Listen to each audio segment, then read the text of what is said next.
different. Yes. We're just going to have a conversation.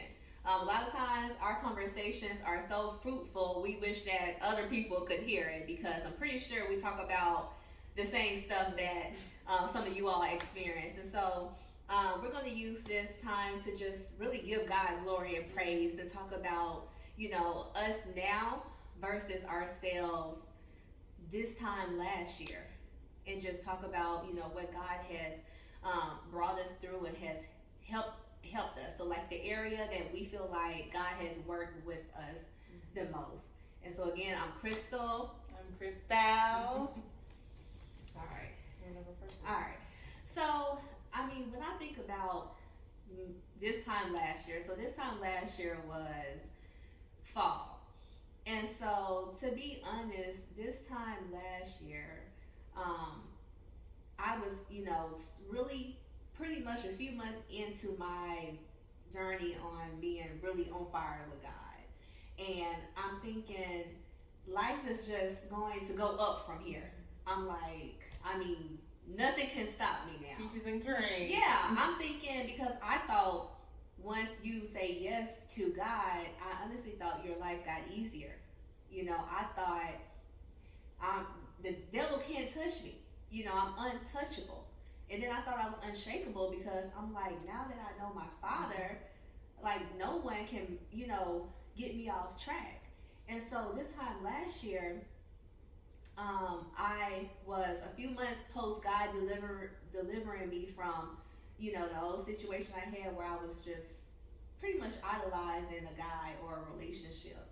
And, for the longest, I thought that was the one, and I didn't understand why it was so hard for me to let go. But when I started to let go from that relationship and start holding on to God, I'm like, God, it was you all along. Like, you really think that it's, we need these relationships, and like, we get devastated when someone ghosts us or it doesn't work out. And it's like, why does it hurt that much? And once I developed a relationship with God and that type of stuff started hurting me less, I'm like, because it was you all along, God. I was missing you. I was looking for you in different relationships, in jobs, in people, and I could never find it. And so when I found it, I'm like, it was you all along, God. And so this time last year, I was just getting into trying to figure out what is my purpose. And God made some things known about relationships and people. And so I'm thinking that I'm about to step into the promises. I'm like, oh, God, he has given me this marriage promise. He said, this is going to happen, this is going to happen. And so I thought, okay, I'm just going to start working for the Lord a few months and boom, it's going to happen. Not knowing that I had to prepare.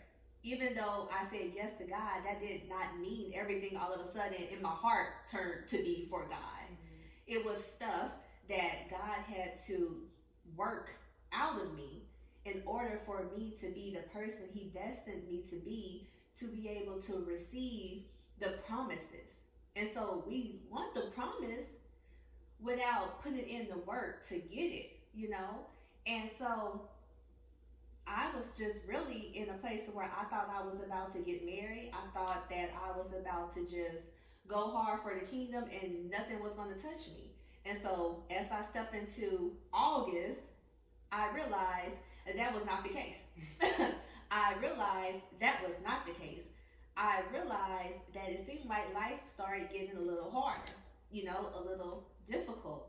And I was confused, because I'm like, I said yes to God, like, there should be no closed doors now. And I was misinformed. But from reading the Bible, I understood that all these people that said yes to God, their life did not just all of a sudden get easier. It kind of got harder. It was more work, but it was more rewarding. Yeah. It was worth it. You're not doing it for nothing. You're not doing it for nothing. And so again, just answer the question, me last year was not understanding what was ahead of me. It was not understanding that just because I say yes to God and I start doing a little of his work, that he's just going to start raining down blessings on me. I thought I just needed a little work done. And I didn't realize what God had to start doing. So started in August, that's actually when my extensive pruning began. And everything that I was thinking, I thought the promise was right there. I was right here, I thought the promise was right there. And then I realized the promise that because we have different promises, and sometimes we forget about other promises because we're focused on the main promise, right? I just realized it wasn't as close as I thought, and I wasn't as far along in my walk as I thought I was. Transformed. You were in that transgression.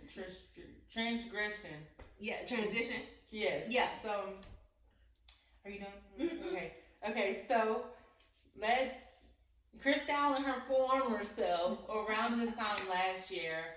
As you guys know, I'm sure if you guys seen the two videos prior to this, I was in a relationship or whatnot, and that's what really laid down the foundation of I was missing God.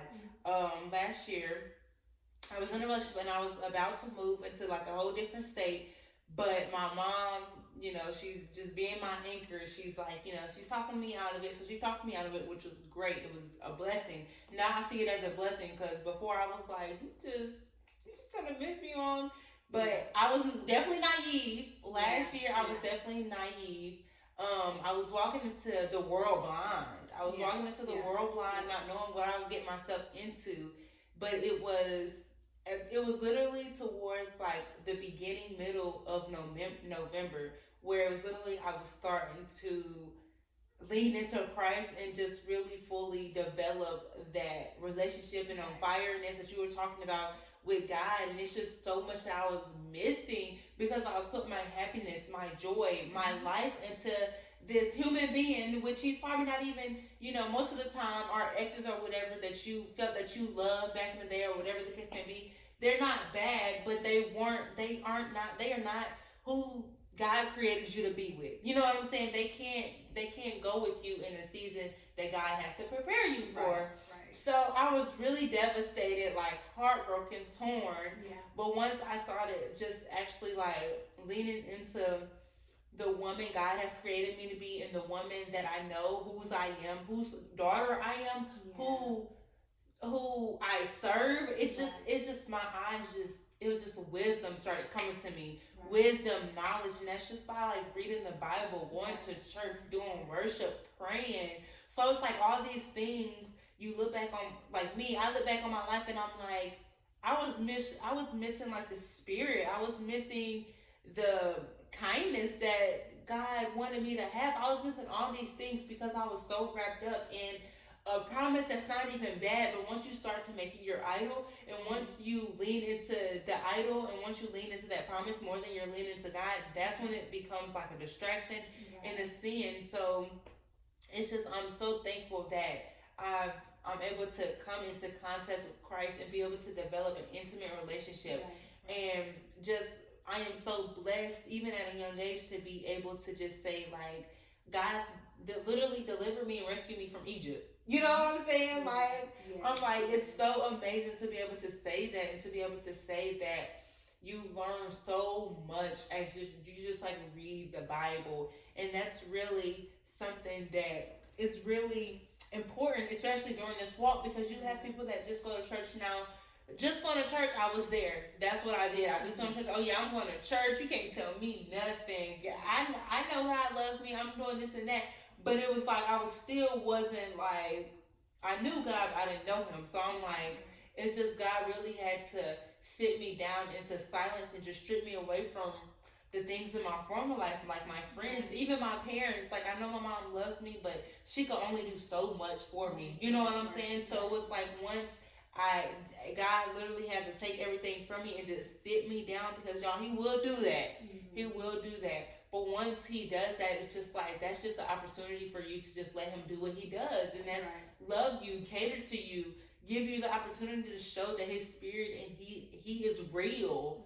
Being able to develop that experience. And it's just so amazing to be able to look back to be like, man, I wouldn't have never even had this conversation with you if I was still back into my former days. You know what I'm saying? So you just never know what God allows you to go through, because most of the time we put ourselves in that. You know, we really put ourselves in that situation, We do. and God just allows it to happen because He's like, I need you to realize this pain and be able to look at this pain and say, I don't want to go back to Egypt. Right. I don't want to go back to that ex. I don't want to go back to those friends, because it's going to take you down into the darkness place. Remember, I am the light. We are the light. You know what I'm saying? So yeah. Yes. And I always love referencing Egypt, going back to Egypt, because we read the Bible and sometimes we think, oh, that's just Old Testament stuff, like it doesn't apply to my life. When we're literally the children of Israel, we act like them. Yeah. And our Egypt is our past, our old habits, the things that were not of God, the patterns that led us into darkness. And we, as you read through Exodus and you go into Deuteronomy and you see how they wandered for 40 years when it was only supposed to be an 11-day journey, you're like, oh, they crazy. Like, I would never, it would not take me that long. But then we think about ourselves.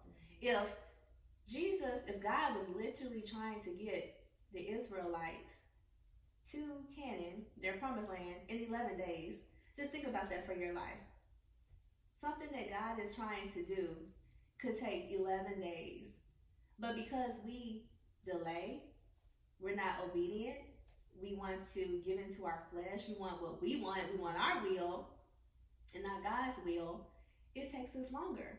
So sometimes you have, me, I've been there, and, other people, they're like, oh, just waiting on the Lord is taking years for this to happen. Why is it taking years? Why is it taking years? It's not because God is just sitting there like, I don't feel like doing it yet, I don't feel like moving yet. No, because God sees that you're not ready, you're not prepared, you haven't done what He told you to be doing in this time.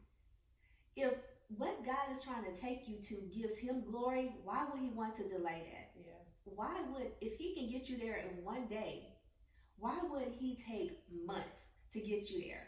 It's because we're not prepared. Even though we think we are, we cry and beg God for a marriage. And I say that because we're women. Let's just be real. That's what we want. We want this marriage, but I want the marriage that's from God, not the one I chose and put together. I want the one that God ordained.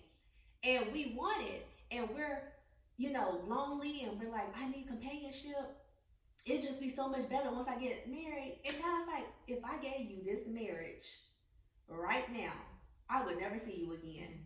Because that marriage is going to be your idol. When the children of Israel, they were about to go to Canaan, and, they got to Canaan, and God had to remind them, like, hey, let me give you some rules and stuff, what not to do in the promised land. Because just because once you get your promise, life is not going to all of a sudden just go well and be easy.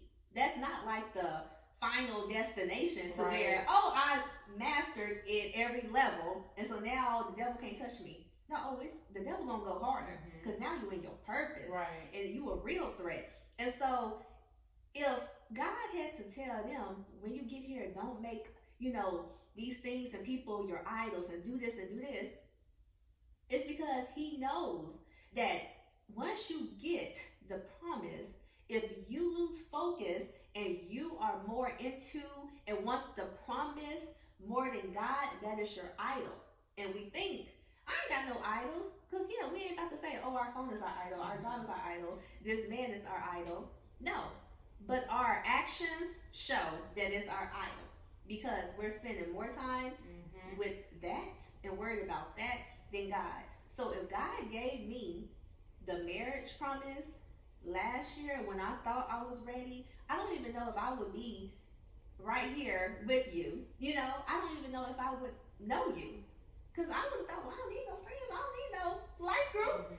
I got my husband. Or I don't have time for that. And a lot of stuff, your first ministry is your marriage.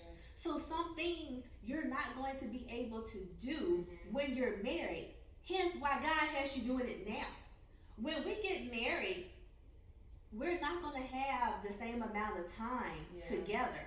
And so for us to sit here and say, well, we'll do the podcast later, we'll do a video later.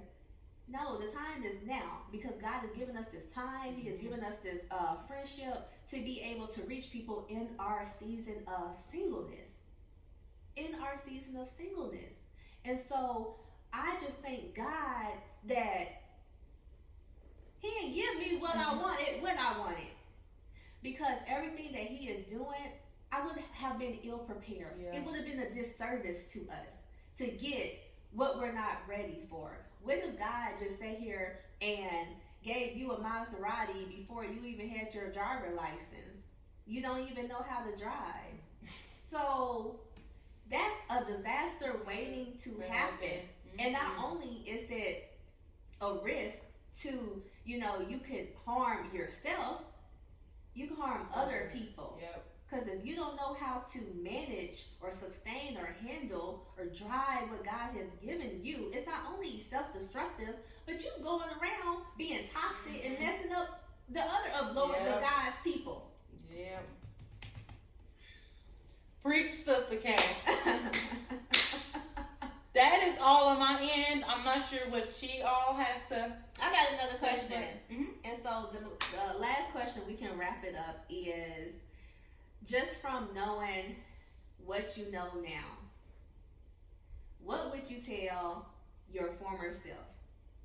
What is some advice to your former self or someone that right now is where you were last year or where you were in the beginning of your walk or before you even started this walk? What would you tell the old Crystal now that you know who you are now? I would tell the old Crystal, stop what you're doing and have that relationship with God. Stop what you're doing and have that relationship with God.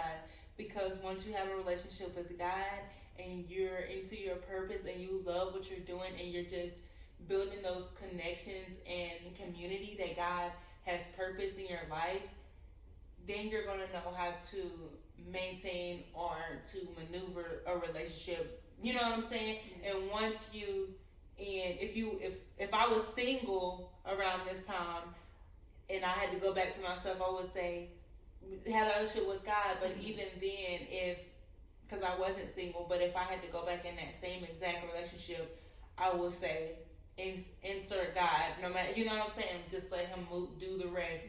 Do the rest, because once you start to build your foundation upon God, everything else around you will start to develop or change or to move in the direction that God needs it to move. So really just have that, just start a relationship and the intimate time with God, because it will change your life. It'll change your life. It would change your life. That's good. And what I would tell the old Crystal when she was out on like all the dates and on the dating apps.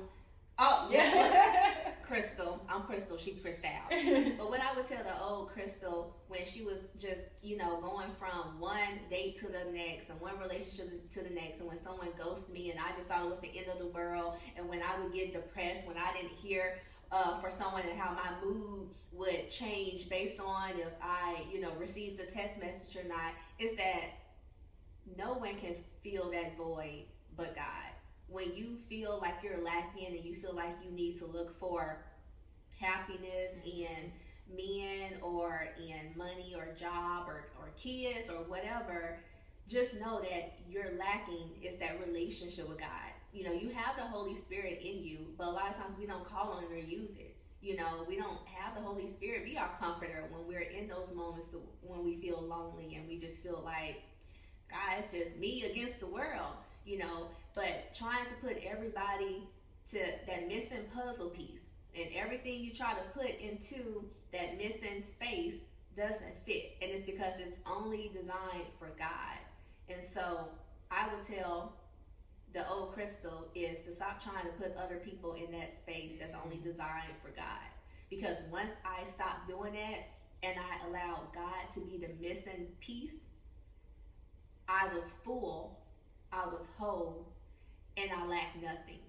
And so I want you all to benefit from allowing God to be the missing puzzle piece. So just wanted to have a transparent moment. Just, you know, our conversations are so good, and so we really appreciate your time. And comment if you have any questions. We'll love to connect with you in the comments. So yes, and we hope you guys have a blessed day, and we're gonna be posting up our videos soon. So all right, have a good one.